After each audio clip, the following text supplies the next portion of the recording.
Hello everyone, welcome back to my YouTube channel. आज से start होने जा रहा है PYQ सीरीज। ठीक है ना। PYQ series. आज का जो लेक्चर नंबर है 1। ठीक है। ये जो PDF है परमार सर का है। परमार परमार SSC का, जो ज़्यादातर लोग जानते ही होंगे। चूंकि ये एक प्रकार की रिवीजन सीरीज है जिसमें हम टारगेट कर रहे हैं SSC का। फिलहाल अभी MTS एग्जाम है, इसके टारगेट में रखते हुए ये वीडियो बनाया जा रहा है। ठीक है।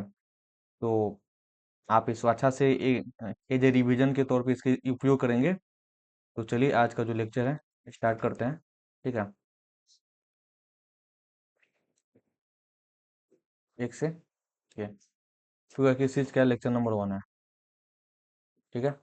तो ये भारत का पहला संविधान सभा का चुनाव कब हुआ था। जो भारत का पहला संविधान सभा का जो चुनाव हुआ था ना, 1946 में हुआ था। ठीक है। और 1934 में MN रॉय द्वारा सर्वप्रथम संविधान सभा की क्या की गई थी, मांग की गई थी। उसके बाद 1935 में क्या हुआ था, कांग्रेस ने हम आधिकारिक रूप से संविधान सभा का गठन की बात कही थी। ठीक है। कांग्रेस ने क्या कही थी, आधिकारिक रूप से संविधान सभा के गठन की बात कही थी। उसके बाद 1936 में कांग्रेस के लखनऊ अधिवेशन में नेहरू जी द्वारा मांग किया गया था। ठीक है।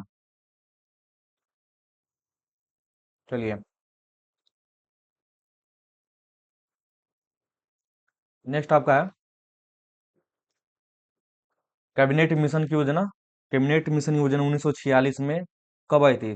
सबसे पहले तो क्वेश्चन ये पूछेगा कि कैबिनेट मिशन का योजना कब आया था। तो आपका 1946 में आया था। ठीक है ना। 1946 में आया था। इसको आपको ध्यान से रखना है। कब आया था, 1946 में आया था। उसके बाद में क्या हुआ था, इसमें तीन तीन मतलब 3 सदस्यीय था, जिसमें एक थे AB अलेक्जेंडर थे। उसके बाद में क्रिप्स थे, इसे याद रख सकते हैं। उसके बाद में लॉरेंस थे। ठीक है, लॉरेंस थे अध्यक्ष थे इसका। ठीक है। कैबिनेट मिशन के अनुसार जो टोटल सीट थी, इसमें 389 सीट थी। कितना थी, 389 सीट थी। ठीक है। ठीक है। और 389 सीट में क्या हुआ था, 389 सीट थी।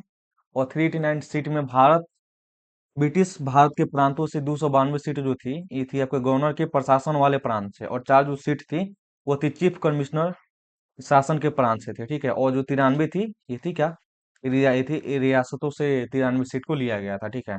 तो टोटल जोड़िएगा तो कितना हो जाएगा, 296 प्लस 93 करिएगा तो 383। 9 9 18, 2 1 3 और 6 3 6 3 9। हाँ, 389 सीट हो गया ना। ठीक है। चलिए, अब देखिए इसमें अप्रत्यक्ष निर्वाचन भी हुआ था। इनडायरेक्ट इलेक्टेड थे, जिसमें समुदाय समुदाय का विभाजन कितना हुआ था, 3। जिसमें मुस्लिम सिख और क्या थे, मुस्लिम सिख और सामान्य वर्ग के लोग भी थे। और इसका जो चुनाव हुआ था जुलाई से अगस्त के बीच में 1946 में हुआ था। ठीक है, 1946 में इसका चुनाव हुआ था।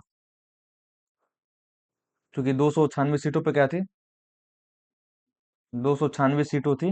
296 सीटों पर 208 कांग्रेस, और उसके बाद में 73 मुस्लिम लीग थी, और 15 क्या था, 15 अन्य था। विभाजन के बाद कुल सीटों की संख्या कितनी हो गई थी, 299 हो गई थी। ठीक है। संविधान सभा की पहली जो बैठक है, जो है ना, आपसे क्वेश्चन पूछता है। ठीक है। तो जो संविधान सभा की जो पहली बैठक है, ये आपका 9 दिसंबर 1946 में हुई थी। ठीक है। कब हुई थी, तो 9 दिसंबर 1946 में हुई थी। जिसमें टोटल 200 कितना सदस्य, 211 सदस्य थे। ठीक है। चलिए, अब क्वेश्चन नंबर 2 है जो है, पूछ रहा है कि कौन संविधान सभा का मुख्य मसौदार था जिसने संविधान के दस्तावेजों का मसौदा तैयार किया था। बेसिकली पूछ रहा है यही कि मसौदा तैयार किसने किया था। तो आपका हो जाएगा SN मुखर्जी। क्या हो जाएगा, एस एन मुखर्जी थे। SN मुखर्जी जी थे। ठीक है ना, जिसने संविधान सभा के क्या की थी, मसौदा संविधान का तैयार किया हुआ था। और इसका अध्यक्ष हो जाएगा, संविधान निर्माण का अध्यक्ष हो जाएंगे डॉक्टर राजेंद्र प्रसाद। कानून का निर्माण हो जाएगा जीबी मलंकर। ये भी पूछा हुआ क्वेश्चन, इसको आप ध्यान में रखिएगा। उसको उपाध्यक्ष कौन हो जाएगा, तो हो जाएगा HC मुखर्जी। और बेटी कृष्णमचारी। सुलेखाकार हो जाएगा अंग्रेजी का। चलिए इसको मात्रा से देखते हैं, क्योंकि ये जो है ना क्वेश्चन पूछता है कि जो संविधान सभा हुआ, जब संविधान बन के तैयार हुआ था, तो उसका अंग्रेजी में किसने लिखा था। तो अंग्रेजी में लिखा था आपका प्रेम बिहारी नारायण रायजादा ने। ठीक है। आपको सिर्फ इसे याद रखना है, रायजादा। रायजादा से आप याद रखिएगा तो इसका आप पता चल जाएगा। लेकिन हिंदी में बसंत कुमार वैद ने लिखा है। आपको पता ही है वैद क्या होता है? वैद तो कोई भी वैद का आप देखो होइएगा कि ज्यादा इंग्लिश में बोलता है, इंग्लिश नहीं बोलता है, क्या बोलता है, हिंदी बोलता है। ठीक है ना? तो आपको ऐसे याद रख देना है कि बसंत कुमार वैद आ गया, यानी क्या हो जाएगा, हिंदी। और अंग्रेजी के लिए प्रेम बिहारी नारायण, प्रेम बिहारी नारायण रायजादा। रायजादा सबको याद रखना, अंग्रेजी। जैसे देखिए अंग्रेजी में ई है ना, अंग्रेजी, वैसे ही बिहारी में ई। ठीक है? इसको आप ऐसे भी याद रख सकते हैं। उसके बाद सजावट किसने किया था? सजावट किया था नंदलाल बोस ने। ये क्वेश्चन ज्यादा नहीं पूछता है, लेकिन फिर भी इसको ध्यान में रखिएगा। नंदलाल, सॉरी, नंदलाल बोस ने किया था। इसका जो जनक है सभी को पता है, कौन है जनक? B R Ambedkar ji. B R Ambedkar ji है ना, अम्बेडकर, ये भारतीय संविधान के जनक के रूप में जाने जाते हैं। ठीक है? अब कार्यकारिणी समिति का अध्यक्ष के हो जाएगा, तो के एम मुंशी जी हो जाएंगे। के एम मुंशी जी। के एम मुंशी जी क्या हो जाएंगे? कार्यकारिणी समिति के अध्यक्ष हो जाएंगे। और पारू समिति के भी अध्यक्ष थे। के एम मुंशी जो थे ना, के एम मुंशी, यहाँ पे इंग्लिश में लिखा हुआ है, वो प्रारूप समिति के भी अध्यक्ष थे और कार्यकारिणी समिति का भी अध्यक्ष थे। ठीक है? चलिए, क्वेश्चन नंबर 3 है, भारतीय संविधान के संदर्भ में सत्य कथन क्या है? यानी सरकार के 3 प्रमुख अंग होते हैं। ठीक है? सभी को पता है कि 3 प्रमुख अंग होते हैं। एक होते हैं विधायिका, एक होते हैं कार्यपालिका, और जो तीसरा होता है ये होता है आपका न्यायपालिका। ठीक है? और शक्तियों के बजाय कार्यों का पृथक्करण किया जाता है। सरकार के सभी अंग स्वतंत्र होते हैं। इसमें होगा केवल एक और दो सही है, इससे क्या गलत है? सरकार का सभी अंग स्वतंत्र नहीं होते हैं। ठीक है? और इसके बारे में हम विस्तार से बात करते हैं। देखिए, सरकार के अंग, सरकार के 3 अंग होते हैं बेसिकली। ठीक है? एक होता है आपका विधायिका होता है, सेकंड नंबर का जो होता है वो होता है कार्यपालिका होता है, और जो थर्ड होता है वो होता है न्यायपालिका। तो विधायिका का क्या कार्य है? विधायिका का कार्य है कानून को बनाना। और कार्यपालिका काम का होता है कानून को लागू करना। और न्यायपालिका का काम क्या होता है? वो होता है समीक्षा करना। जैसे आप जस्टिस को देखे हुईएगा, सीजीआई हो गया, क्या करता है? न्यायपाल ये ही करता है। अ, ये न्यायपालिका के अंतर्गत आता है। ठीक है? विधायिका कानून बनाना, ये कौन करता है? ये आपका करता है संसद। संसद करता है। और कानून को लागू करना कौन करता है? पुलिस करता है, फोर्स करता है। ठीक है? उसके बाद में डीएम करता है। ये का कानून को लागू करता है। ठीक है? और कानून का पालन कौन करवाता है? ये न्यायपालिका करवाता है। इसको आप अच्छे से समझ गए होंगे। नेक्स्ट हम बात करते हैं आपसे, सौर मंडल का गणितीय पूर्ण अनुमात्मक सूर्य केंद्रित मॉडल विकसित करने वाला पहला व्यक्ति कौन था? ये हो जाए आपका निकोलस कोपरनिकस। 1543 ईस्वी में, 1543 ईस्वी में, ठीक है ना, किया हुआ था। और जिसे डी डेबुलेनिकस स्टेडियम भी कहा जाता है। ठीक है? देखिए, अब जो ये भी क्वेश्चन पूछता है। ठीक है? क्या पूछता है कि ब्रह्मांड के अध्ययन को क्या कहा जाता है? या इसे पूछ लेगा कि कोस्मोलॉजी किसे कहते हैं। देखिए, कोस्मोलॉजी जैसे ब्रह्मांड का अध्ययन किया जाता है ना, उसे ही कोस्मो कहा जाता है, कोस्मोलॉजी। ठीक है? और बात करते हैं ब्रह्मांड की उत्पत्ति के बारे में। देखिए, सबसे पहले आपका बिग बैंग थ्योरी आया था। और जो बिग बैंग थ्योरी है ना, किसने दिया था? तो बिग बैंग थ्योरी जो है, जॉर्ज लेमेंटियर ने दिया था 1931 में। इसको आपको याद रखना है, बिग बैंग थ्योरी किसने दिया था, इसको याद रखना है। ठीक है? और एडविन हबल ने दिया था। ठीक है? खगोलीय पिंडों को, खगोलीय पिंडों के बीच में क्या दूरी बढ़ रही है, इसके अनुसार क्या हुआ? खगोलीय पिंडों के बीच में दूरी क्या है? बढ़ रही है। उसके बाद में है सौर मंडल की उत्पत्ति। सौर मंडल की जो उत्पत्ति है आपका 4.5 बिलियन वर्ष पहले हुई है। ठीक है? एक आपका इसी में आता है नेबुलर सिद्धांत जो है, नेबुलर हाइपोथेसिस इंग्लिश में बोला जाता है। और जो नेबुलर सिद्धांत है ना, इसका प्रतिपादन कब हुआ था? तो 1755 में। और किसने इसको दिया था? तो एनेमुअल इमेनुअल कांत ने दिया था। इमेनुअल कांत ने दिया था। ठीक है? उसके बाद में आता है नेबुलर निहारिका। और इसका है ना, निहारिका क्या होता है? धूल और गैसों का एक बादल होता है। नेबुला में निहारिका क्या होता है? तो धूल और गैसों का एक बादल होता है। और 1796 में इसको संशोधित किया, किसने? लापलेस ने। लापलेस ने इसको संशोधित किया था। उसके बाद में हमको क्या मिला? उसके बाद में हमको मिला प्लेट टेक्स प्लेट प्लेटो सीमल परिकल्पना, मिला था 1905 में मिला था। और इसको किसने दिया था? इसे दिया था आपका थॉमस चेम्बरलिन और फॉरेस्ट आर मेल्टन ने दिया था, ठीक है। उसके बारे में स्थिर अवस्था का सिद्धांत जो है सरफेड होयल ने दिया था, ये भी क्वेश्चन पूछा हुआ है। और उसके बाद में हॉर्मन बॉन्डी और थॉमस गोल्ड ने इसका दिया हुआ था, स्थिर अवधारणा का सिद्धांत। और स्थिर अवधारणा क्या होता है, देखिए स्थिर अवधारणा होता है ना कि ब्रह्मांड हमेशा विस्तार कर रहा है लेकिन इसका घनत्व स्थिर बना रहता है। ब्रह्मांड जो है क्या हमेशा विस्तार कर रहा है लेकिन जो इसका स्थिर घनत्व जो है स्थिर है, ठीक है। 5 नंबर क्वेश्चन है आपका है कि कौन से चट्टानी ग्रह हमारे सौरमंडल का सबसे तेज ग्रह है जो अंतरिक्ष में लगभग 2.9 मील प्रति सेकंड की गति से यात्रा करता है। तो ये हो जाएगा आपका क्या, बुध हो जाएगा, ठीक है। बुध हो जाएगा, जो सौरमंडल में हमारे 2.29 मील यानी कि लगभग 47 किलोमीटर पर सेकंड की गति से क्या कर रहा है, गति कर रहा है, यात्रा कर रहा है।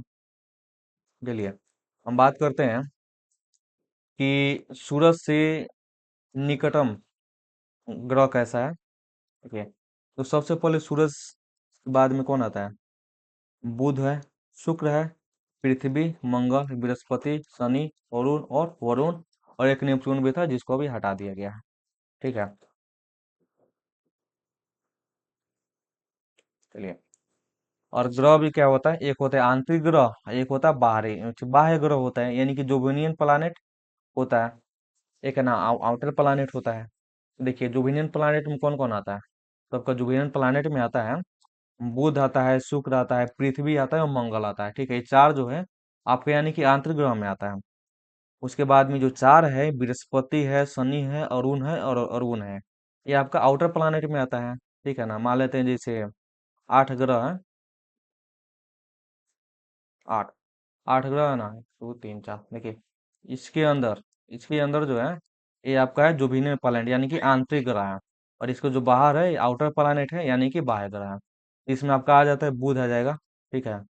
बुध आ जाएगा, फिर उसके बाद में आ जाएगा शुक्र, पृथ्वी आ जाएगा 3 नंबर पे, 4 नंबर पे आ जाएगा मंगल आ जाएगा। ये जो है आपका आंतरिक सॉरी पार्थिव ग्रह है, आंतरिक ग्रह है। लेकिन आपका इसमें हो जाएगा बृहस्पति हो जाएगा, शनि हो जाएगा, अरुण हो जाएगा, वरुण हो जाएगा। ये क्या हो जाएगी, हो जाएगा बाहरी ग्रह हो जाएंगे। ये हम आपसे बात करते हैं ग्रह जो कैसे बने होते हैं। देखिए चट्टानी पदार्थों के बने होते हैं, सतह ठोस होती है, कम उपग्रह होते हैं, छल्ले रिंग नहीं होते हैं और अपेक्षाकृत होते हैं। कौन सा, ये होता है आंतरिक ग्रह का। तो इसके घटते क्रम में अगर हम बात करते हैं आकार के अनुसार यानी कि साइज बाई इसके घटते क्रम में, तो देखिए सबसे जो बड़ा होगा ना, क्या होगा, सबसे बड़ा होगा बृहस्पति, उसके बाद में होगा शनि, अरुण, वरुण, पृथ्वी, शुक्र, मंगल, बुध। इसको आपको याद रखना है कैसे, बृहस्पति, शनि, अरुण, वरुण, ठीक है। उसके बाद में पृथ्वी, शुक्र, मंगल, बुध, ये आपका आकार में घटते क्रम में है, ठीक है। देखिए अब इसमें क्या होता है, एक होता है आपके घूर्णन होता है, एक होता है प्रतिक्रमण होता है, यानी कि एक रोटेशन होता है, एक रिवोल्यूशन होता है, ठीक है। देखिए जो सबसे जो तेज जो घूर्णन करता है ना वो आपका करता है कौन, वो आपका करता है बृहस्पति, बृहस्पति करता है। और कितना में कर लेते हैं, यानी कि 9 घंटा और 55 मिनट, 9 घंटा 55 मिनट में बृहस्पति जो होता है, बृहस्पति, ये आपका एक चक्कर का कर लेता है, पूरा कर लेता है। लेकिन जो सबसे धीमा जो घूमता है ना, जो सबसे धीमा घूर्णन है वो है आपका शुक्र का। और शुक्र का कितना दिन में, यानी कि एक घूर्णन जो है ना वो 243 दिन, यानी 243 दिन में क्या करता है, पूरा करता है, ठीक है। और प्रतिक्रमण जो है, प्रतिक्रमण जो सबसे तेज है ये है आपका बुध का, जो 88 दिन का होता है। कितना दिन का होता है, 88 दिन का होता है। लेकिन जो सबसे धीमा है वो है अरुण का, अथी सॉरी वरुण का है, जो 165 साल में यानी अपना एक प्रतिक्रमण पूरा करता है, ठीक है। हम बात करते हैं आर्कटिक वृत्त और उत्तरी ध्रुव के बीच कुछ क्षेत्र को क्या कहा जाता है। इसे हम क्या कहते हैं, इसे हम कहते हैं शीत कटिबंध कहते हैं, ठीक है। इसे शीत कटिबंध कहते हैं, जैसे आप यहाँ पे देख सकते हैं, ठीक है। सबसे पहले हम बात करते हैं आपका लेटीट्यूड क्या होता है। लेटीट्यूड एक काल्पनिक क्षैतिज रेखा होती है, यानी कि जो पूरब से पश्चिम की ओर जो जाती है उसे हम लेटीट्यूड बोलते हैं, ठीक है। उसके बाद भूमध्य रेखा से किसी स्थान का कोणीय दूरी होती है। दो अक्षांशों के बीच की दूरी लगभग 111 किलोमीटर की होती है, क्या 1111 किलोमीटर होती है। और कुल जो अक्षांश है 181 होती है, 181 का होती है, ठीक है। चलिए, सभी छांसों के बीच की दूरी समान।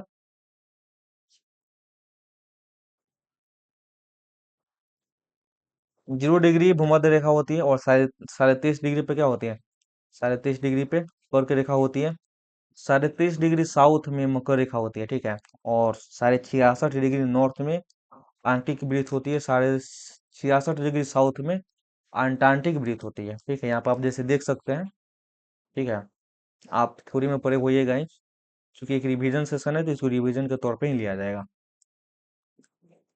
हम बात करते हैं आपसे देशांतर यानी कि लॉन्गिट्यूड के बारे में। तो लॉन्गिट्यूड क्या होता है? लॉन्गिट्यूड ग्लोबल पर काल्पनिक ऊर्ध्वाधर रेखाएं हैं जो उत्तर से दक्षिण ध्रुव के जोड़ती है।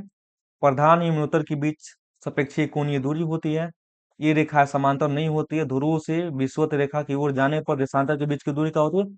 बढ़ती है, ठीक है। उसके बाद में ध्रुव पर न्यूनतम दूरी और विषुवत रेखा पर अधिकतम जो दूरी है ना, आपका 100 कितना हो जाएगी? 132 किलोमीटर हो जाएगी। उसके बाद में कुल देशांतर कितना है? कुल देशांतर 360 है, ठीक है। कुल देशांतर 360 डिग्री का है। 0 डिग्री देशांतर क्या होता है? यमुनोत्तर और ग्रीनविच का मीन समय होता है। और 180 डिग्री देशांतर अंतरराष्ट्रीय समय रेखा होता है। इसे जिग जैग रेखा भी कहा जाता है। उसके बाद में प्रत्येक देशांतर एक महान वृत्त होता है। जो 0 डिग्री अक्षांश केवल महान वृत्त होता है। और 180 डिग्री देशांतर रेखा जो होती है ना, प्रशांत महासागर से क्या करती है? जोड़ती है, ठीक है। ये महासागर है जो आपका घटते क्रम में है। एक बार इसको आप अच्छा से देख लीजिए, देख लिए। चलिए, हम आपको घटते क्रम में बताते हैं। जो सबसे इसका जो ट्रिक है, इसका ट्रिक क्या है? इसका ट्रिक है पैसा।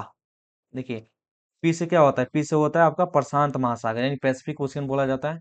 इससे क्या होता है? इससे होता है अटलांटिक महासागर यानी कि अटलांटिक महासागर, इससे हो जाएगा। उसके बाद में होता है आई, आई से होता है इंडियन ओशियन, इंडियन ओशियन यानी कि हिंद महासागर। इससे से होता है साउथ ओशियन, इसे दक्षिण महासागर बोला जाता है।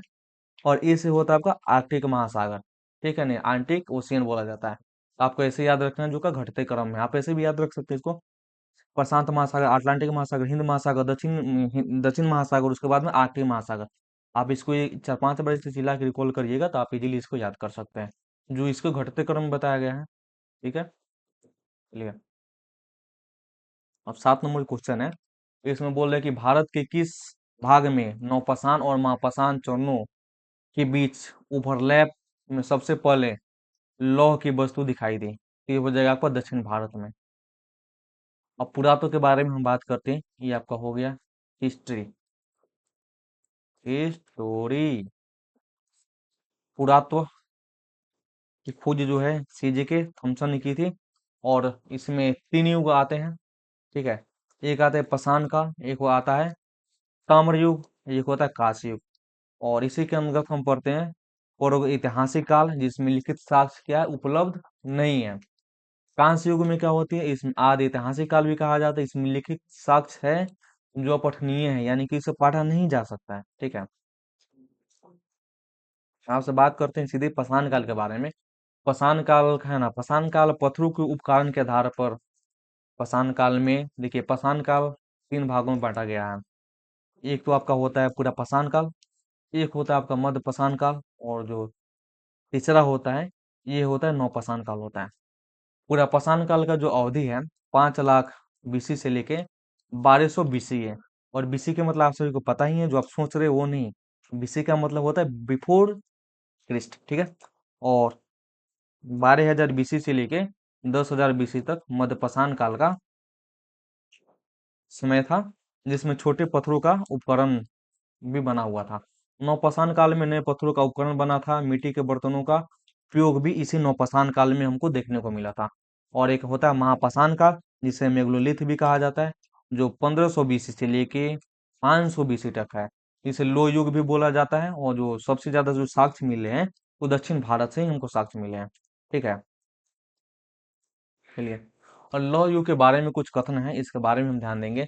तो बड़े शहरों की स्थापना बड़े पैमाने पर देश के आधार लौह युग के ही समय प्रारंभ हुई थी। और इस युग में जूरा चीनी मिट्टी का बर्तन चित्रित ग्रे वेयर था, ठीक है, लौ युग के दौरान सिंधु घाटी सभ्यता का विकास हुआ था। ये बात बिल्कुल गलत है, लौ युग के समय नहीं, कांस्य युग के समय सिंधु घाटी सभ्यता का विकास हुआ था। और कांस्य युग सभ्यता जो थी, यानी इसे सिंधु घाटी सभ्यता बोला जाता है, ये आपके 2500 से लेके 1750 बीसी तक थे। ठीक है, उसके बाद हम बात करते हैं मृदा भांड का। देखिए, मृदा भांड से भी क्वेश्चन अच्छा खासा पूछते हैं, और इसे बीपीएससी, यूपीएससी, एसएससी किसी भी एग्जाम में देखिएगा एक दो क्वेश्चन कभी ना कभी आया हुआ है यहाँ। ठीक है, तो इसको हम अच्छा से पढ़ते हैं। एक एक होता है गैरिक मृदा भांड, जो गोरे रंग का बर्तन होता है ना, जो नौपाषाण काल में मिलता है, उस ओसीपी भी बोला जाता है, ओसीपी बोला जाता है, जो नौपाषाण काल में मिल रहा था। उसके बाद में पीजीडब्ल्यू, एक चित्रित घूसर बर्तन था जो ताम्र युगीन था, जिसे सिंधु घाटी सभ्यता के समय इसको किया गया था।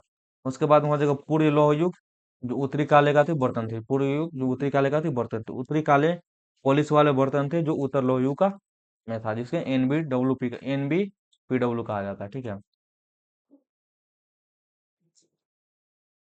ठीक है। दिल्ली सल्तनत की किस राजवंश ने आगरा शहर की स्थापना किया था? देखिए, दिल्ली सल्तनत के जो समय थे ना, वो लोधी वंश ने थी दिल्ली आगरा शहर की स्थापना किया था। किस वंश ने तो किया था? लोधी वंश, लोधी वंश ने इसकी स्थापना किया था। और इसमें जो महान शासक थे वो थे सिकंदर लोधी द्वारा किया गया था 1504 ईस्वी में। और इनके जो कविताएं जो हैं ये है गुलरुखी नाम से। और दोहरा गुबंद की वस्तुकला प्रचलित किया था, मोठ मस्जिद प्रचलित किया था। देखिए, इसका कुछ कुछ ट्रिक है जिससे हम याद रख सकते हैं कि कौन वंश कब आया था।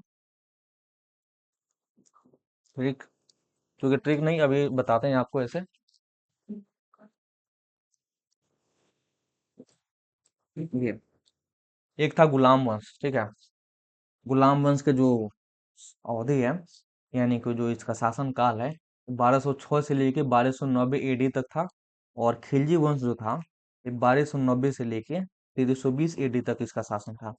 तुगलक वंश था जिसका शासन 1320 से 1414 एडी तक था। और वहीं सैयद वंश के बारे में हम बात करते हैं, जिसका जो शासन था 1414 से लेके 1451 एडी तक था। और लोधी वंश जो था, लोधी वंश का जो शासन था, वो 1451 से लेके 1526 एडी तक था। ये जो है वंश है, और इनके शासन काल को दिया गया, तो आप इसको भी अच्छा से एक बार देख लीजिएगा। ठीक है,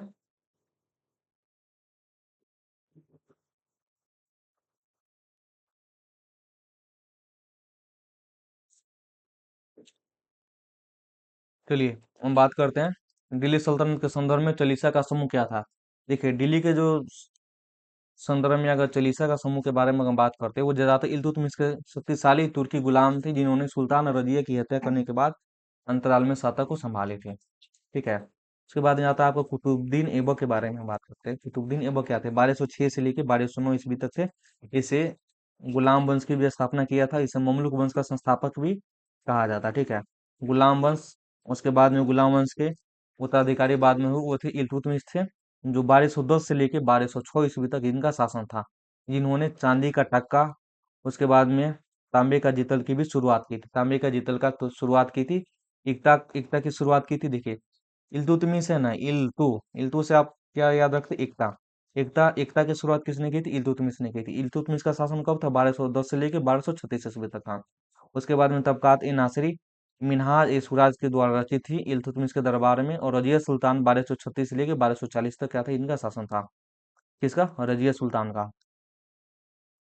और अपने सभी भाइयों में सबसे योग्य थी। और लुतानिया द्वारा भटिंडा में कैद किया गया। बाद में रजिया एवं अल्तुनिया से विवाह किया। 1240 में लौटते समय कैथल हरियाणा से खोखर जनजाति द्वारा इसकी क्या कर गई? इसकी मृत्यु कर दी गई थी। ठीक है, शादी करके बेचारी लौट रही थी रजिया सुल्तान, तो उसके कुछ डाकू थे, उस डाकू ने क्या की थी? इनकी मृत्यु, मतलब इनको चाकू मार दी थी खोखर से, और इनको क्या मृत्यु हो गई थी। उसके बाद में कौन सा शासक आया? उसके बाद में आया बलबन। और बलबन ने क्या किया था? चालीसा दल को क्या कर दिया? समाप्त कर दिया। और बलबन ने चालीसा दल को समाप्त कर दिया। और बलबन का जो शासन काल है, 1266 से लेके 1287 ईस्वी तक इनका शासन काल रहा था। और राजा की सत्ता इसमें सर्वोत्तम होती है। सिजदा और फबोस के प्रचलन जो है ना, प्रथा के जो चलन है। कौन? एक मिनट, ठीक है। सिजदा, सिजदा एवं बोस, इसके जो प्रचलन जो है ना, इसको किसने किया था? बलबन ने किया था। बलबन बलबन का जो शासन काल था 1266 से लेके 1287 ईस्वी तक था। सिजदा का मतलब होता है सर झुकाना, और फुबोस का मतलब होता है पैर को चूमना। इसकी जो प्रथा है ये बलबन ने चालू की थी, और ये बहुत ही ज्यादा VVVI क्वेश्चन है, जो आपके आने वाले एग्जाम में बहुत ही ज्यादा महत्वपूर्ण हो गया, और बहुत सारे एग्जामों में ये प्रश्न आ भी चुका है। ठीक है, चलिए 11 नंबर क्वेश्चन है कि वो कौन सा अभिन्न झिल्ली प्रोटीन है जो क्रेमेटायर बनाता है और कोशिकीय झिल्लियों में पानी और कुछ छोटे असंशोधित विलय के प्रसार को सुगम बनाता है? ये आपका हो जाएगा एक्वापेनिरिस। ठीक है, एक्वापेनिरिस हो जाएगा। सक्रिय परिवहन ऊर्जा होती है। विसरण क्या होता है? चलिए हम विसरण के बारे में बात करते हैं कि विसरण आखिर होता क्या है। देखिए, विसरण होता है ना, यानी इसकी इंग्लिश में डिफ्यूजन बोला जाता है। ये उच्च सांद्रता वाले क्षेत्रों में भिन्न सांद्रता वाले क्षेत्रों की और अणुओं की एक सहज गति होती है। ठीक है, यानी कि उच्च सांद्रता वाले क्षेत्रों से निम्न सांद्रता वाले क्षेत्रों की ओर अणुओं की एक सहज जो गति होती है, इसे ही हम विसरण कहते हैं। ऑफ रेट ऑफ डिफ्यूजन, यानी कि विसरण के हम बारे में जानते हैं तो सबसे जो बड़ा होता है गैस होता है, फिर द्रव होता है, फिर ठोस होता है। क्योंकि गैस रहेगा एक क्षेत्र से दूसरे क्षेत्र में इजीली विसरण हो सकता है। द्रव है उससे कम होगा, लेकिन जो ठोस है उसे भी कम होता है। छोटे आकार के पदार्थों के द्वारा, उदाहरण जैसे आयन हो गया, अणु हो गया, CO2 हो गया, ऑक्सीजन हो गया। उसके बाद में बात करते हैं सेलुलर गतिविधियों के कारण CO2 का उत्पादन है। क्या है? सेलुलर गतिविधियों का है ना कारण, ये CO2 का क्या उत्पादन के कारण सेलुलर गतिविधियां होती है। और कोशिका के अंदर CO2 की सांद्रता भी होती है, और उसके बाद में CO2 की सांद्रता बाहरी वातावरण में अधिक होती है। ठीक है, हम बात करते हैं आपसे परासरण यानी कि ओस्मोसिस का। ओस्मोसिस क्या होता है? ये ऊंच से निम्न की ओर जाता है। ये अर्धपरगम झिल्ली के द्वारा होता है। किसके द्वारा होता है? अर्धपरगम झिल्ली के द्वारा होता है।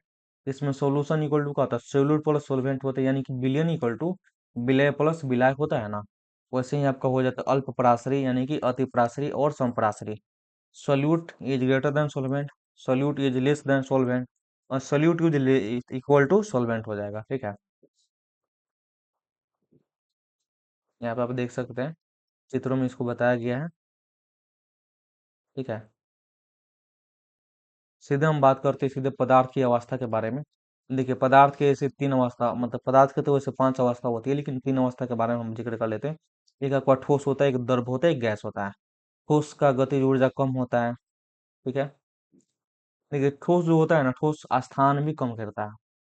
इसको आप ऐसे समझिए, ठोस जो होता है स्थान क्या करता है? कम करता है। लेकिन जो द्रव होता है वो मीडियम करता है। लेकिन जो गैस होता है वो हाई बहुत हाई करता है।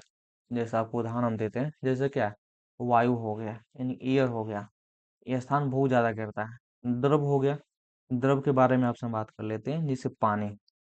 पानी हो गया, ये वायु की अपेक्षा पानी क्या करता है? कम घनत्व करता है। लेकिन ठोस के बारे में हम बात करते हैं, मान लेते हैं हम कि यहाँ पे बुक बुक बुक का जितना आयतन रहेगा उतना ही स्थान घेरेगा ना। इन सब की अपेक्षा तो बुक का स्थान क्या होता है? कम ही होता है। ठीक है, हम बात करते हैं गति। देखिए, ठोस का जो गति होता है ना, ये बहुत ही लो होता है। बुक के जब तक आप इस पर बल लगा के इधर से उधर नहीं करिएगा, ठीक है ना, तो इसका गति होगा नहीं होगा। वहीं द्रव होता है तो द्रव का क्या होता है? मीडियम होता है। जैसे पानी रखा हुआ है, पानी का जो हमने एग्जाम्पल दिया था, पानी का जो का गति है ये थोड़ा सा मीडियम में आ जाता है। और वायु के बारे में बात करें तो गति देखते हैं, एक जगह से दूसरी जगह हवा कितनी गति फास्ट गति से क्या कहते हैं बहती है, ब्लो करती है। तो इसका गति है क्या होता है? गैस में इसका गति होता है हाई होता है। आकर्षण बल होता है जो फोर्स होता है उसका हाई होता है। द्रव का मीडियम होता है, और लो लो होता है गैस का। आप इसको अच्छा से समझ गए होंगे। ठीक है, चलिए, हम जैसे आपको बताया था कि पदार्थ के वैसे 5 अवस्था होते हैं, तो मैंने तीन के ऊपर जिक्र कर लिया था। और जो चौथी जो अवस्था होती है पदार्थ का, चौथी अवस्था को हम क्या कहते हैं? उसे प्लाज्मा अवस्था भी कहा जाता है। ठीक है, और जो पांचवी अवस्था होती है उसे हम बोलते हैं बोस आइंस्टीन कंडेंसेंट। देखिए, जो प्लाज्मा होती है उदासीन होती है। क्या होती है? उदासीन होती है। यह एक आयनित गैस है जिसमें लगभग समान संख्या में सकारात्मक और नकारात्मक ऊर्जा के कण होते हैं। ठीक है, और उसके बाद में विद्युत का क्या होता है? अच्छा सुचालक होता है। विद्युत का ये अच्छा सुचालक होता है। तारे इक्वल टू प्लाज्मा। प्लाज्मा, तारे क्या है? तारे एक प्लाज्मा ही है। चलिए अब हम बात करते हैं आपसे पदार्थ की पंचीय अवस्था जिसे हम बोस आइंस्टीन कंडेंसेट कहते हैं, जिसे बोसोन ने खोज किया था, जब कणों का लगभग 0 डिग्री यानी -273 डिग्री केल्विन तक ठंडा किया जाता है, जिससे वो एक अकल एकल क्वांटम पदार्थ में एकत्रित हो जाते हैं, जो अपेक्षाकृत बड़े पॉकेट में एक तरंग के रूप में कार्य करता है। उसे हम बोस आइंस्टीन कंडेंसेट कहते हैं। और इसकी जो खोज है, दो वैज्ञानिक ने की थी। 1924 में की थी सत्येंद्र नाथ बोस ने, और 1925 में अल्बर्ट आइंस्टाइन ने ये जो पदार्थ की जो पंचीय अवस्था है इसकी खोज की थी। और 1995 में एरिक कार्नेल और कार्ल वाइमैन ने प्रोवेडियम के परमाणु को परम शून्य ताप पर ठंडा किया था। ठीक है, इसीलिए एरिक कार्नेल, कार्ल वाइमन और वोल्फ गंगा कार्टेल 2001 में नोबेल पुरस्कार भी इसको मिला हुआ था। एक स्टैटिक जीके का क्वेश्चन भी आप एकदम मान के चल सकते हैं कि 2001 में नोबेल पुरस्कार किसको मिला था। इसमें आपको हो जाएगा एरिक कार्नेल, कार्ल वाइमन और वुल्फ गंगा केट्रोल। ठीक है, ये आपका पदार्थ का वही है, डिपोजिशन वाष्पीकरण संघनन की जो प्रक्रिया है, सर्कल है, उसके बारे में यहाँ पर जिक्र किया गया है। उसके बाद में हम बात कर लेते हैं गैस व्यवहार में रूपांतरित प्रदर्शित करता है। ठीक है, उसके बाद में अर्थव्यवस्था में कौन अर्थव्यवस्था तृतीय क्षेत्र की अर्थ लिखा है, कौन अर्थव्यवस्था के तृतीय क्षेत्र का घटक है, तो आपका होटल ए रेस्टोरेंट हो जाएगा। खनन क्या होता है, खनन के प्रथम क्षेत्र का आता है, और जल आपूर्ति और बिजली जो है द्वितीय क्षेत्र का आता है। प्राथमिक क्षेत्र के अंतर्गत क्या क्या आता है, देखिए प्राथमिक क्षेत्र के अंतर्गत सीधे तौर पर पर्यावरण पर निर्भर रहती है। हम सीधे याद ऐसे हम रख सकते हैं ना कि प्राथमिक क्षेत्र को हम सेवा क्षेत्र, कृषि क्षेत्र कहते हैं, जिसमें कृषि आता है, मत्स्य पालन आता है, पशुपालन आता है, खनन आता है। यह संलग्न श्रम की प्रकृति को रेड कलर जॉब के जरिए संकेतित किया गया। हाँ, ये आपको याद रखना है इसको, इसको red colour, red collar job भी कहते हैं। किसको ये कहते हैं, प्राइमरी सेक्टर को।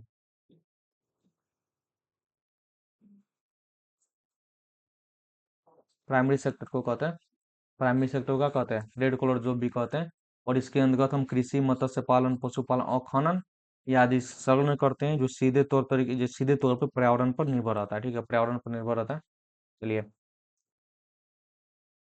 हम बात करते हैं आपसे अर्थव्यवस्था की इसे हड्डी भी बोला जाता है कि प्रथम क्षेत्र को। और द्वितीय क्षेत्र के बारे में बात करते हैं। द्वितीय क्षेत्र क्या होता है, अर्थव्यवस्था का वह क्षेत्र है जो प्राथमिक क्षेत्र के उत्पादों को अपनी गतिविधियों में कच्चे माल की तरह उपयोग होता है, उसे हम द्वितीय क्षेत्र कहते हैं। यानी कि जो क्या ये बोल रहा है कि प्राथमिक क्षेत्र में जो चीज उत्पादन होता है ना, उसके कच्चे मालों की तरह क्या कहते हैं, इसको उपयोग करता है, तो उसे हम द्वितीय क्षेत्र बोला जाता है। जैसे आपका लौह इस्पात उद्योग हो गया, वस्त्र उद्योग हो गया, वाहन इलेक्ट्रॉनिक्स हो गया, इसे हम क्या कहते हैं, इसे हम कहते हैं ब्लू कलर जॉब। ठीक है, ब्लू कलर जॉब भी कहते हैं। और ये देश की रीढ़ होती है, ये क्या होता है, देश की रीढ़ होती है। ठीक है, चलिए इसके विनिर्माण क्षेत्र भी कहा जाता है। इसको सेकेंडरी क्षेत्र को यानी कि द्वितीय सेक्टर को हम विनिर्माण क्षेत्र भी कहा जाता है। द्वितीय क्षेत्र को देश की रीढ़ कहा जाता है। यह देश के औद्योगिकरण की मदद करता है, जैसे आपका चीन हो गया। भारत में इसका समुचित विकास नहीं हुआ है, हम सीधे तृतीय क्षेत्र में पहुंच गए हैं। यानी क्या है, इन द्वितीय क्षेत्र में क्या है, द्वितीय क्षेत्र में निर्माण हुआ है कम, लेकिन डायरेक्ट हम फान कर गए हैं तृतीय क्षेत्र में, यानी पहली क्षेत्र से डायरेक्ट तृतीय क्षेत्र में फान कर गए। द्वितीय क्षेत्र का इसमें निर्माण ज्यादा नहीं हुआ है। ठीक है, हम बात करते हैं आपसे तृतीय क्षेत्र को। तृतीय क्षेत्र को हम सेवा क्षेत्र के नाम से भी जाना जाता है। ठीक है, और इस क्षेत्र की विभिन्न प्रकार की सेवाएं का अध्ययन उत्पादन किया जाता है। जैसे आपका बीमा हो गया, बैंकिंग हो गया, चिकित्सक हो गया, शिक्षा हो गया, पर्यटन हो गया, ये सब तृतीय क्षेत्र के अंतर्गत आता है। देखिए तृतीय क्षेत्र के अंतर्गत मतलब यही होता है ना, तृतीय क्षेत्र का मतलब होता है सेवा क्षेत्र। ठीक है, इसे कोई काम कर रहा है या आदमी किसी का सेवा दे रहा है, उसे हम तृतीय क्षेत्र बोलते हैं। आप एक बार इसको पढ़ लीजिए क्या लिखा हुआ है,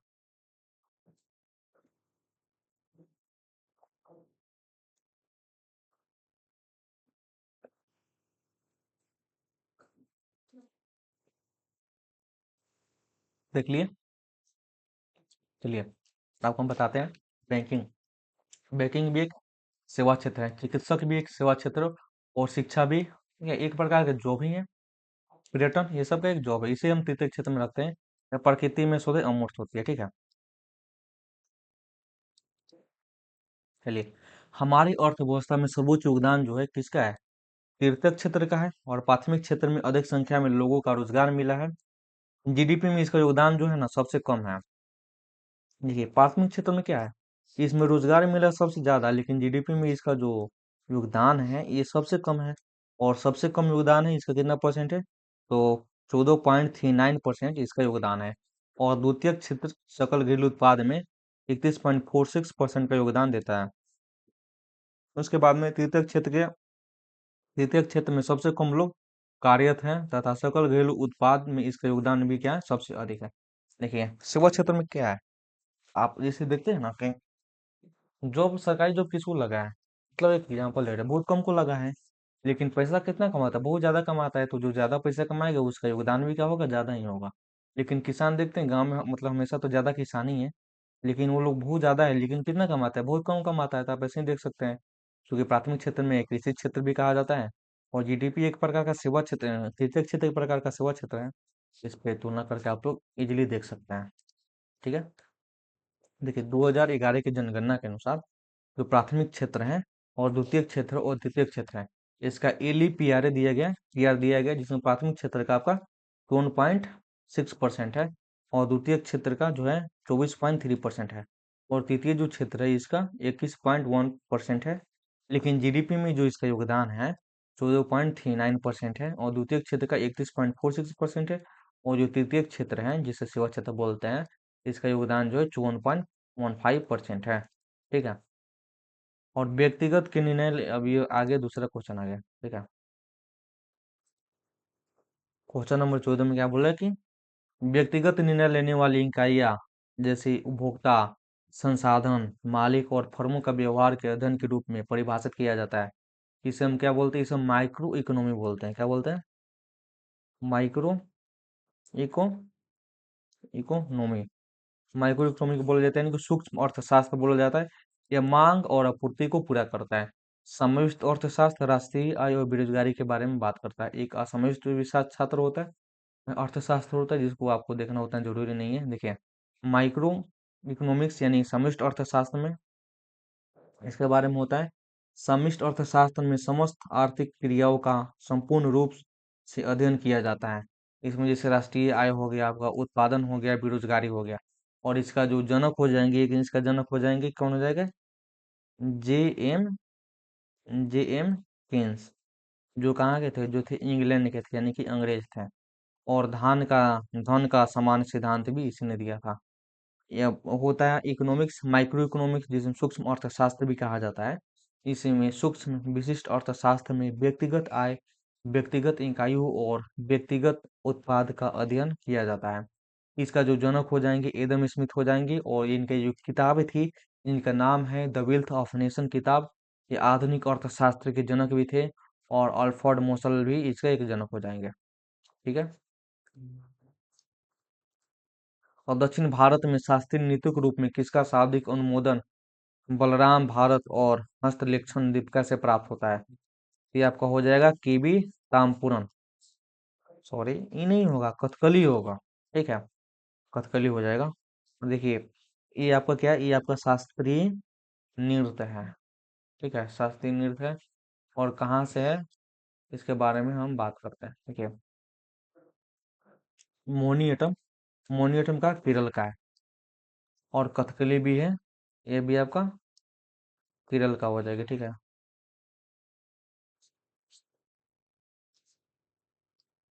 मोहिनीअट्टम, अब कुचिपुड़ी, कुचिपुड़ी हो जाएगा आंध्र प्रदेश की। कुचिपुड़ी को हमको ऐसा याद रखना है, कुचिपुड़ी या नहीं कच्चीपुड़ी, और कच्चीपुड़ी कौन बनाएगा, आंध्र लोग ही बनाता है। तो कच्चीपुड़ी का सीधे आप याद रख देंगे आंध्र प्रदेश, ठीक है। सत्रिया, सत्रिया ये हो जाएगा असम का। इसमें 2000 में, इसको 2000 में जोड़ा गया था। जो इनका जनक हो जाएगी गुरु शंकर देव जी हो जाएंगे, जो इनके एक फिर से पुनर्जागरण किया था, ठीक है। भरतनाट्यम हो जाएगा, भरतनाट्यम हो जाएगा तमिलनाडु का। और सबसे पुराना शास्त्रीय अगर नृत्य कोई है तो ये हो जाएगा भरतनाट्यम। ओडिसी से आपको सीधे दिख रहा है, ओडिसी से उड़ीसा हो जाएगा, मणिपुरी से मणिपुर हो जाएगा, और कथक से हो जाएगा यूपी, यानी कि उत्तर प्रदेश। ठीक है, ये है आपका अपना मुद्रा, हंसता पुराना मुद्रा, ये सब मुद्रा है, आप इसको एक बार देख लीजिए, फोटो भी ले लीजिएगा हो सकता है तो। चलिए हम बात करते हैं आपसे कथकली के बारे में।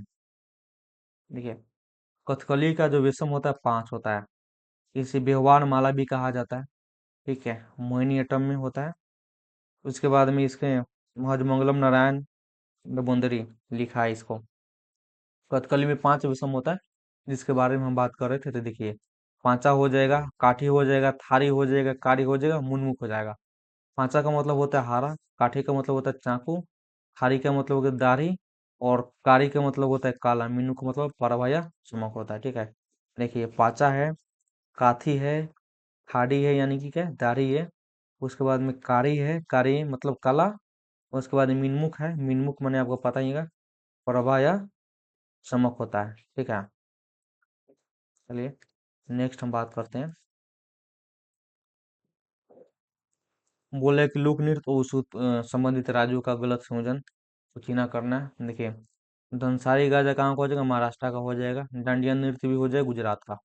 और कुल्लू कुनुथिया ये भी कर्नाटक का हो जाए, लेकिन पाइका है ना, पाइका आपका झारखंड का है। उड़ीसा और छत्तीसगढ़ में इसको पाइका के मूल रूप से पाया जाता है, लेकिन अगर ऑप्शन आएगा तो आप झारखंड के साथ ही जाइएगा, ये केरल का नहीं होगा। ठीक है, और महाराष्ट्र के बारे में हम याद रखने के लिए इसका डांस है, इसका डांस का याद रखने के लिए एक ट्रिक है, जो ट्रिक बनाए हैं सर ने, ट्रिक बनाया है। ये इस ट्रिक का क्या नाम है, ये ट्रिक का यही है कि एक कोहली बड़ा पाव लाना, लेजी कहीं की तमाशा कर रही है, दफा हो जा, वरना मैं मौनी जो डंगा का नाटक करती है उसके पास चला जाऊंगा। यानी कि विराट कोहली अनुष्का शर्मा से कर रहा है, अनुष्का शर्मा विराट कोहली से कह रही है, क्या कह रही है, ए कोहली बड़ा पाव लाना। तो अनुष्का विराट कोहली क्या कर रहा है कि लेजी कहीं की तमाशा कर रही है, दफा हो जा, वरना मैं मोनी जाऊंगा, दंगा नाटक करती है उसके पास चला जाऊंगा। देखिए, इससे आपका एक ट्रिक है, और ट्रिक के सहारे डांस के बारे में हम बात करते हैं। देखिए, कोहली था एक कोहली, कोहली से हो जाएगा क्या हो जाएगा, कोहली से हो जाएगा आपका कोहली डांस। ठीक है, क्या हो जाएगा, कोहली डांस हो जाएगा। बारह पाव से हो जाएगा आपका कुआ डांस हो जाएगा। लाना से हो जाएगा लावनी डांस, से कहाँ का है, महाराष्ट्र का। और बैठा के चीज को करता है लेजी, लेजी से हो जाएगा लेजिम डांस, लेजी डांस से कहाँ का हो जाएगा, ये भी हो जाएगा महाराष्ट्र का, कहाँ का, महाराष्ट्र। ठीक है, और तमाशा, तमाशा हो जाएगा तमाशा डांस, दफा से हो जाएगा गाफा डांस, और मैनी से हो जाएगा मैनी डांस, ढंग का हो जाएगा ढंगारी डांस, गंगारी डांस, और नाटक सा हो जाएगा नाटक डांस। ये सब कहाँ का, ये सब महाराष्ट्र का है। कहाँ का, महाराष्ट्र, महाराष्ट्र का है। ठीक है, चलिए अब गुजरात, गुजरात के डांस याद करने के लिए आपके ट्रिक समक्ष ट्रिक उपस्थित करते हैं हम।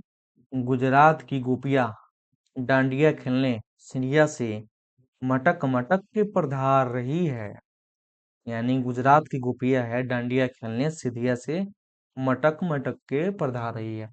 देखिए, गुजरात में गरबा डांस हो जाएगा, गोपोरा डांस, गोपो रास, डांडिया रास, भवई टिप्पणी, बुनछाड़ो, कूडो, पधार, दीदी धमाल, लासिया, और मुटकाट, ये सब हो जाएगा गुजरात का, क्या हो जाएगा, गुजरात का हो जाएगा। ठीक है, चलिए, और गरबा हो जाएगा नवरात्रि के दौरान किया जाता है। गरबा को कब किया जाता है, गरबा जो है ना नवरात्रि के दौरान किया जाता है, आरती से पहले गरबा को किया जाता है। एग्जाम पूछा हुआ भी क्वेश्चन है, गरबा कब किया जाता है, तो नवरात्रि के दौरान किया जाता है। और डांडिया कब होता है, आरती के बाद होता है। यह नृत्य माता और महिषासुर के बीच नकली लड़ाई को दर्शाता है, डांडिया नृत्य। ठीक है, उसके बाद में आता है आपका टिप्पणी आता है, ये सब गुजरात का है, जिसे चोरवाड़ जिले में कोली और शाखा खाखा जनजाति के महिलाओं के द्वारा प्रस्तुत किया जाता है। हुडो से हो जाएगा भाखड़ा जनजाति के द्वारा प्रस्तुत किया जाता है हुडो। हुडो कौन प्रस्तुत करता है, तो भाखड़ा जनजाति प्रस्तुत करता है। उसके बाद में पधार हो जाएगा मछुआरा समुदाय के द्वारा, पधार को प्रस्तुत किया जाता है। उनछाड़ो, ये सब गुजरात का हो जाएगा, ठीक है।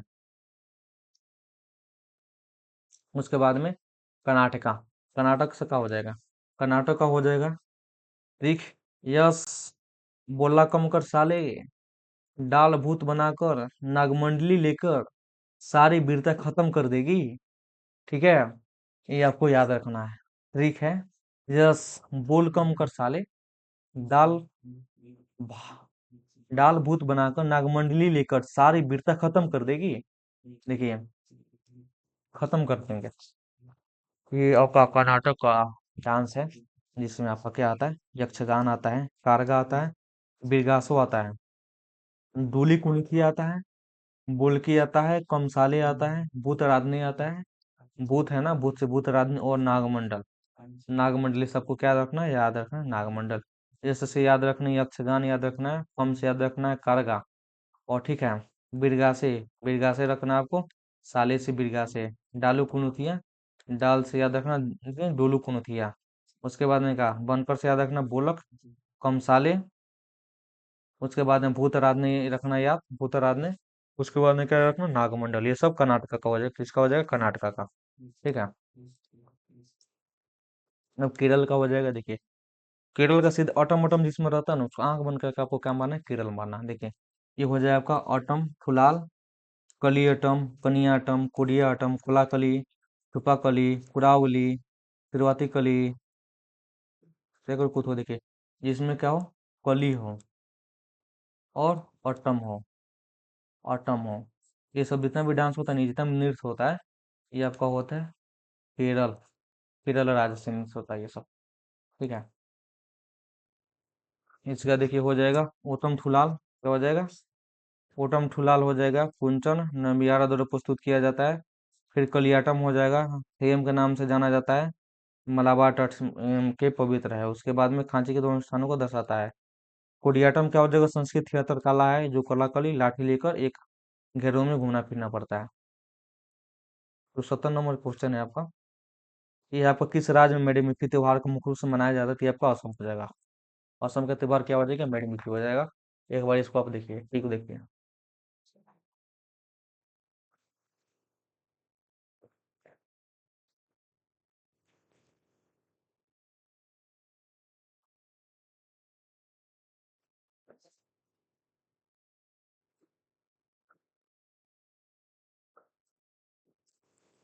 देख लिया ट्रिक। चलिए, इसको हम रिकॉल करते हैं। असम का हो जाएगा, क्या हो जाएगा, असम की बहू ने बाइकी को पटक पटक के रंगीन कर दिया, क्योंकि उसकी अली के अबू के साथ माजुली फेस्टिवल देखने जाना था, ठीक है। ये जो ट्रिक है, आप इसको ये जो ट्रिक ले सकते हैं, बुरा मानने वाली कोई बात नहीं है। देखिए, असम की बिहू सबको याद रखना है, बिहू डांस कहाँ का हो जाएगा, असम का हो जाएगा। बाइके से याद रखना है, बाइको डांस। डिंग पटकाई से थी, पटकाई से आपको याद रखना है, डिंग पटकाई। उसके बाद में रंगीन से आपको क्या याद रखना है, रेंग कर कर्बी जनजाति के द्वारा मनाया जाता है। उसके बाद में अली से आपको याद रखना, अली ए लीलांग, क्या रखना, अली ए लीलांग के अबू के साथ माजुली, यानी कि अम्बुबाची। अबू से याद रखना, अम्बुबाची मेला भी असम का ही है। अम्बुबाची मेला किसके लिए है, तो ये कामाख्या माता के मंदिर के लिए अम्बुबाची मेला प्रस्तुत किया जाता है। और माजुली फेस्टिवल से आपको याद रखना, माजुली। ये सब असम का हो जाएगा, ठीक है। और बिहू भी 3 प्रकार का होता है, एक होता है बुहाग बिहू, एक होता है मध्य बिहू, और एक होता है काटी बिहू। देखिए, बुहाग बिहू है ना, जो बैसाख में मनाया जाता है, यानी कि अप्रैल में रंगोली के समय। माघ बिहू जनवरी में भोगली के समय मनाया जाता है। और कार्तिक अक्टूबर में कुंगला मनाया जाता है, ठीक है ना। किसको मनाया जाता है, कुंगला मनाया जाता है, ठीक है। और बाईको क्या हो जाएगा, बाईको, बाईको जो हो जाएगा ना, राभा जनजाति के द्वारा मनाया जाता है, फसल पूर्व त्योहार भी होती है। उसके बाद में देही पटकाई हो जाएगा, 3 दिवसीय महोत्सव होती है, जनवरी में, तिनकुसिया किले में, लिखपानी में। उसके बाद में अली लिनांग, मिसिंग जनजाति का फसल त्योहार होता है, किसमें, मिसिंग जनजाति का अली लिनांग फसल एक त्योहार होता है। उसके बाद अम्बुबाची हो जाएगा, ये कामाख्या मंदिर में देवी कामाख्या के मासिक धर्म का एक प्रतीक है। पता ही है कि कामाख्या देवी जो मंदिर है, ये लड़कियों के मासिक धर्म के लिए एक प्रतीक है। इसमें ही अम्बुबाची मेला को मनाया जाता है, कामाख्या मंदिर मंदिर में ही, ठीक है। इसमें हो जाता है आपका, इसी अमेठी तांत्रिक प्रजनन प्रजनन त्योहार के रूप में भी जाना जाता है। उसके बाद में रेंगेकर हो जाएगा, करबी जनजाति के द्वारा रेंगेकर को मनाया जाता है। उसके बाद में जूनबिल मेला, ये मेले के में वस्तु विनिमय प्रणाली के माध्यम से वस्तुओं का आदान प्रदान किया जाता है। ठीक है, अब हम बात करते हैं अपना बिहार। क्या आ जाएगा? अपना बिहार। बिहार पे स्टार। बिहार से हमेशा क्वेश्चन पूछता ही है, कोई ना कोई एग्जाम में। इसको याद रखना है। शाम को छत पे बहू ला सैलेस, एक सलेसवा नाम के बोले क्या बाटे, वो का कहता टे, कहता कि शाम की छत पर बहू ला। ठीक है, यानी शाम चकेवा, छठ पूजा, बिहुला, सोनपुर पशु मेला, राजगीर, सैलेस, ये सब बिहार की है। जिसमें सबसे महत्वपूर्ण है आपका छठ पूजा। ये भगवान सूर्य और छठी मैया के समान के मनाया जाता है, जिसमें उगती और डूबते सूरज की भी पूजा किया जाता है। और जो शाम चकेवा है, ये मिथिला के समय मनाया जाता है, सॉरी मिथिला में मनाया जाता है। और एक होता है बिहुला, अगस्त में। इस त्योहार में देवी मानस यानी सांपों की देवी की पूजा की जाती है। ठीक है, अगस्त के महीने में मानसा माई का मेला लगता है ना, उसे मानस बोला जाता है। सोनपुर मेला नवंबर में लगता है दोस्त। और सोनपुर मेला में पशुओं का क्या होता है? पशुओं का खरीद बेच होता है। इसे पशु मेला, विश्व का सबसे बड़ा पशु मेला सोनपुर मेला है। और राजगीर महोत्सव जो है 3 दिवसीय महोत्सव होता है, जो 1986 से शुरू किया गया था। ठीक है, नागालैंड में क्या होता है? नागालैंड में आपका होता है हॉर्नबिल महोत्सव होता है। संक्रेनी आगामी जनजाति के द्वारा मनाया जाता है। मोत्सु उत्सव होता है, ओलांग होता है, मोत्सी होता है। और मोत्सु उत्सव जो होता है आओ जनजाति के द्वारा मनाया जाता है। सिक्रिनी होता है अंगामी जनजाति के द्वारा मनाया जाता है। हॉर्नबिल होता है 10 दिन का जो त्योहार होता है, 1 से लेके 10 दिसंबर के बीच में मनाया जाता है। देखिए, आपको नागालैंड से याद कैसे रखना है? नाग। नाग, नाग क्या होता है? नाग को अगर हॉर्न बजाया जाएगा तो क्या होगा? बिल से निकलेगा। तो इसलिए इसको ट्रिक है हॉर्न बिल। हॉर्न बिल जब आएगा ना, आपको सीधे याद रखना नाग यानी कि नागालैंड। हॉर्न बजा, न- बिल से निकलेगा नाग यानी नागालैंड। ठीक है, अब उड़ीसा। देखिए उड़ीसा, छो खाई या नो खाई, ये कौन बताएगा? कालिंग के राजा जी रथ पे बैठे हैं। छो खाई या नौ खाई, ये कौन बताएगा? कालिंग के राजा जी तो रथ पर बैठे हैं। तो नौ खाई, छो खाई से याद आएगा नौ खाई, कोणार्क हो जाएगा, कालिंग हो जाएगा, बल यात्रा, राजा पर्व, रथ यात्रा। तो रथ यात्रा तो जगन्नाथ मंदिर के समय निकाला जाता है। फेस्टिवल ऑफ उड़ीसा का रथ यात्रा होता है। उड़ीसा आपको पता ही है, नौ खाई, कोणार्क, कालिंग, बल यात्रा, राजा पर्व, रथ यात्रा और छो भी का उड़ीसा का ही हो जाएगा। ठीक है, चलिए। और ये आपका है बैडमिंटन खेल और मैच की लंबाई के संबंध में सही कथन क्या है? एक मैच में एक ही संघ के 3 खेलों में से सबसे खेल शामिल होते हैं। और इसमें लव होता है बैडमिंटन में 0-0, ड्यूज होता है समान स्कोर पे। और कोर्ट की जो लंबाई होती है आपका 0.14 मीटर की होती है। इसकी चौड़ाई होती है 6.1 मीटर की होती है। नेट की ऊंचाई 5 फीट की होती है। और इसका पुराना नाम क्या हो जाएगा? पुन्ना। उसके बाद में इसमें जो कप मिलता है बैडमिंटन में हो जाएगा थॉमस कप, जो पुरुष के लिए मिलता है। और अकबर कप जो मिलता है, उबर कप जो मिलता है महिला के लिए मिलता है, और चाइना से है। सैयद मो सैयद मोदी इंडिया इंटरनेशनल जो है ये भारत में है। और महाराजा रंजीत सिंह इसमें कप भी मिलता है। इसमें कार्ड जो होता है, एक आपका होता है पीला कार्ड होता है, एक लाल कार्ड होता है, एक काला कार्ड होता है। पीला कार्ड होता है कदाचित व्यवहार के चेतावनी के लिए होता है। लाल कार्ड होता है कि दो पीले कार्ड के बाद में लाल कार्ड आता है। और काला कार्ड मतलब एकदम कांडे कर दे भाई, यानी उसको हटा दिया जाता है। ठीक है, और इसमें है किसे कमायनी, दुर्स्वामिनी, कंकाल तितली, समुगुप्त लहर और जमता लिखी, ये हो जाए आपका जयप्रकाश नारायण। आत्मनिर्भर योजना है, इसको हम अच्छा से एक बार देख लेते हैं क्योंकि इसका आने का चांस है। 1 अक्टूबर 2020 को पीएम मोदी के द्वारा इसको स्टार्ट किया गया था। ठीक है, अब बात करते हैं आपका पीएम फसल बीमा योजना जो 2016 में हुआ था। पीएम रोजगार प्रोत्साहन योजना भी 2016 में हुआ था। गरीब कल्याण रोजगार योजना 2020 में 125 दिन के लिए रोजगार उपलब्ध कराना था। उसके बाद में सूर्य पीएम सूर्य घर मुफ्त बिजली योजना फरवरी 2024 में आया हुआ था। ठीक है, ये जो थे आपके क्वेश्चन थे PYQ सीरीज 1 का। ठीक है।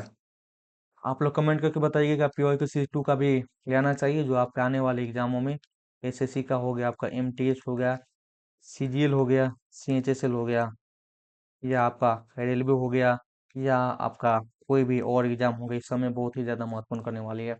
अगर वीडियो सही लगा होगा तो चैनल को सब्सक्राइब कर ले और सब्सक्राइब कर दीजिएगा, कमेंट करिएगा। मिलते हैं आपसे नेक्स्ट वीडियो में, ठीक है। तब तक बने रहिए सतीश यूट्यूब चैनल के साथ।